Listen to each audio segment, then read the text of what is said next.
তোমরা দেখছো Mondal exam tube MET. তোমরা সবাই কেমন আছো? আজকে একটা নাম্বার সিস্টেমের একটা অঙ্ক নিয়ে এসেছি। তো এখানে কি বলা আছে না, দুটি বর্গের বিয়োগফল কত। এখানে কি করবে না, জাস্ট দুটো সংখ্যাকে যোগ করে দেবে। যদি বিয়োগফল বলা আছে দুটো সংখ্যাকে যোগ করে দেবে 79 প্লাস 80। ঠিক আছে, 80 প্লাস 79 এই সংখ্যা যোগ করে দিলে তার কত, তো 159। এটা এটা কিন্তু অ্যান্সার। এটা কিভাবে করে আমি এক্সপ্লেন করে দিচ্ছি, দেখো।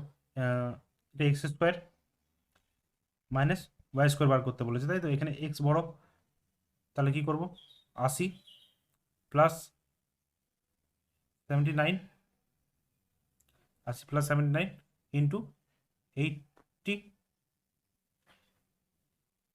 80 মাইনাস 79।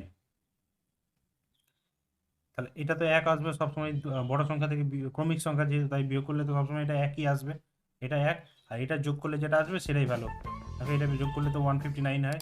তাই সংখ্যা দুটোকে যদি যোগ করে দাও তাহলে বর্গের বিয়োগফল পেয়ে যাবে। ভিডিওটা ভালো লাগলে অবশ্যই লাইক করবে, শেয়ার করবে, অ্যান্ড সাবস্ক্রাইব করতে কিন্তু ভুলো না।